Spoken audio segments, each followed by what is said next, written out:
Hey, hi, greetings of the day. This is the medieval astrologer Subramanian once again with an interesting video. And time and again, I would like to emphasize that primary directions is gold standard when it comes to predictions. In the sense, it is unfailing when it comes to indicating, I would say, positive, pleasant as well as unpleasant events in a scribe's life, like in a native's life. So today is again an interesting chart. This chart is again a chart of a female, and this lady actually fell violently ill towards the end of 1996 and till the mid of 1997. In fact, to be more specific, it was a lung-related infection, and it actually ended up becoming life-threatening. And then there was also a case of incorrect diagnosis made by doctors, and eventually they were fortunate enough to get the right doctor who was able to diagnose the issue, and then she underwent a major surgical procedure, and then uh, was finally cured from that specific ailment, right? So uh, I was just curious because I know the person quite well. So I thought maybe let me cast a chart and using primary directions and solar returns, whether I am able to see such an unpleasant or adverse event, which is giving some indications around major health troubles. As I said, expecting to be super accurate that this is the exact thing that will happen is not an easy task just by using one method. You might have to use uh, multiple approaches, but then, as I said, one should use astrology as a guiding principle. You know what the year ahead has in store for you, and based on that you will be able to take some safety measures to the extent your free will allow, right? Beyond a point, I don't think any of us can really fight fate. And as my guru says, man proposes, God disposes. So beyond a point, we all should accept whatever happens to us, and within limits one can definitely try prescribe remedies to see if some of these unpleasant events can be alleviated to the extent possible. So with that background, here you see the natal chart to the left and the solar return chart, because this event happened around mid of 2000 mid of 1997. So the nearest solar return chart of the scribe is December 1996, right? So it's plain simple, like I always explain as part of my introduction in every other video that I have published on my channel. That said, let us look at the primary directions that were active. As I said, this event happened, I would say, all through the first few months of 1997. So end of 1996, and then almost till May of 1997, which is what I was told by her. So let's look at the primary directions that were active around that time and whether they give indications to such an event. So okay, let's look at the okay. So the ascendant, if you see, okay, was in the terms of Mercury in Cancer. So ascendant was directed to the terms of Mercury in Cancer. Fine, and looks like ascendant was still in the terms of Mercury, because only around 17th of July 1997 the ascendant actually changed terms from Mercury to Jupiter in Cancer. Okay, so ascendant was still maybe in the last degrees of its terms in Mercury, I mean in Mercury. Fine, let us look at the directions that were active around the time she fell ill. So one is, if you see, let's look at moon, right? See, this chart is a nocturnal chart. The scribe was born around 8:50 p.m. India time. So obviously moon happens to be the sect light because it's a nocturnal chart. Now let us look at moon. So moon, if you see, moon was directed to the terms of Mars in Leo. So moon was directed to the terms of Mars in Leo. Okay, note this. And around 1997 March April time, moon was actually around 28, almost like 28 29 degrees of Leo. Okay, now if you really see, moon was directed to the terms of Mars.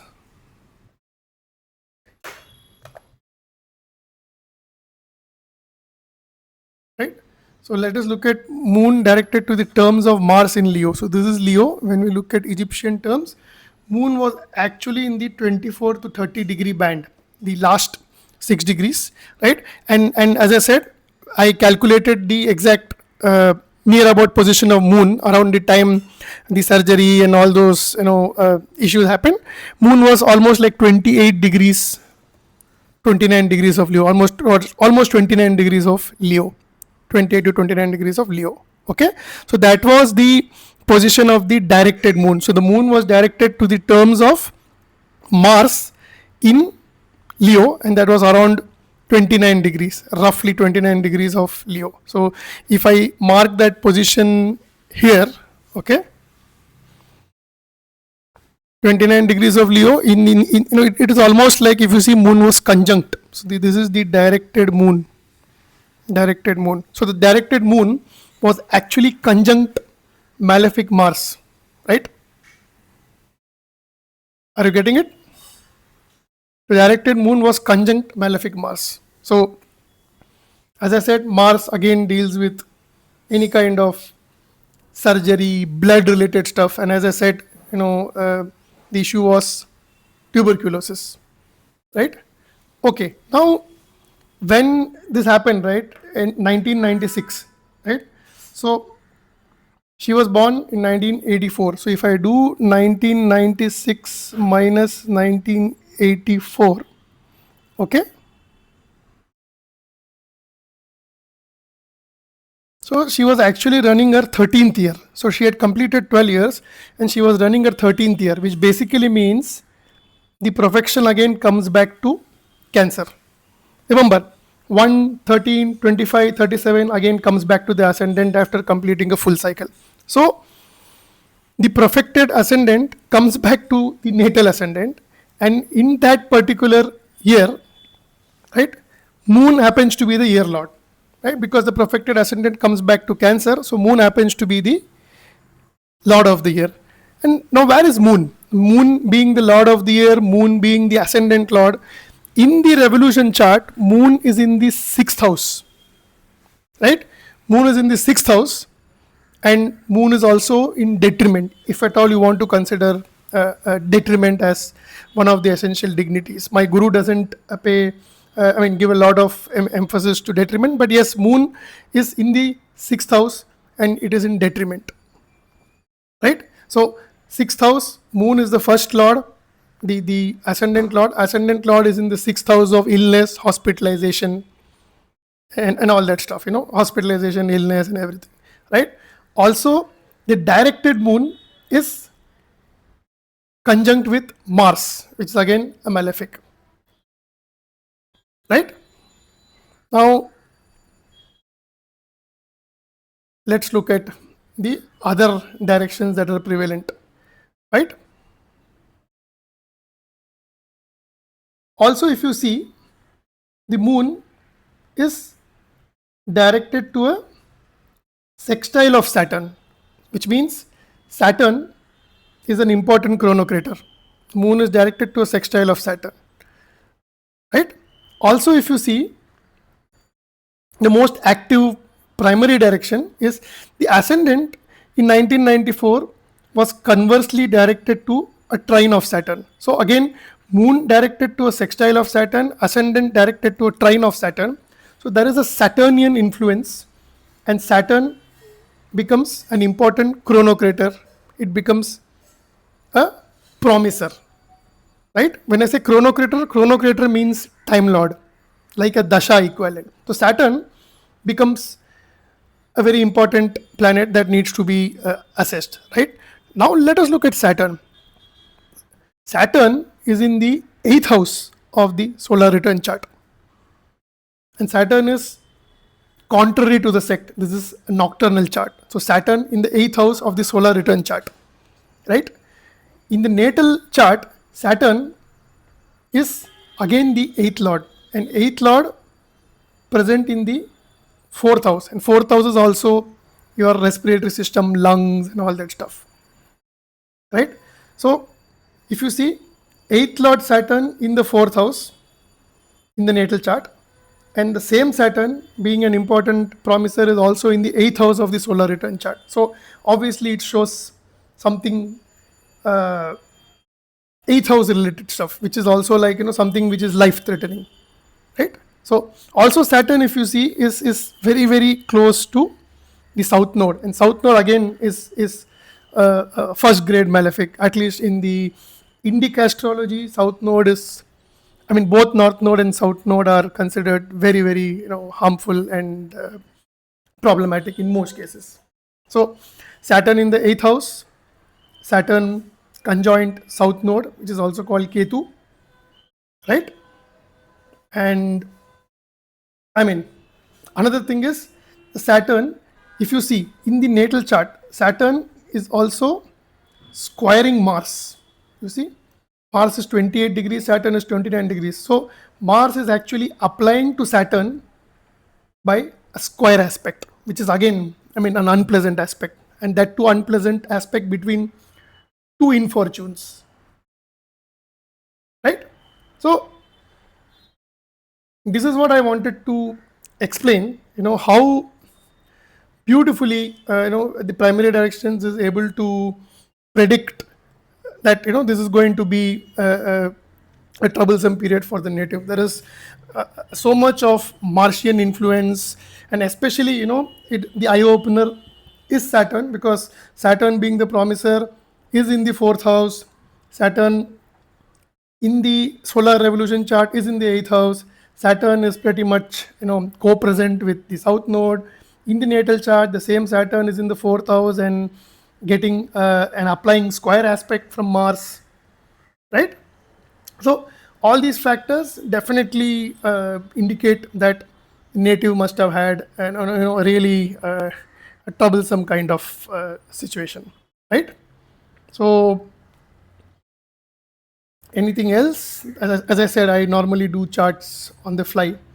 Where is moon? Okay, I'm just saying moon. Okay, so I think we already covered that. So moon is in the terms of Mars, and because moon is in the terms of Mars, Mars again becomes an important, I would say, divisor, and that's what you call it. You have the distributor partner, or you call it divisor and the promiser. Like my guru uses divisor and promiser, and so Mars again becomes a divisor. And as I said, Mars is squaring Saturn, right? And the same Mars is also conjunct the directed moon.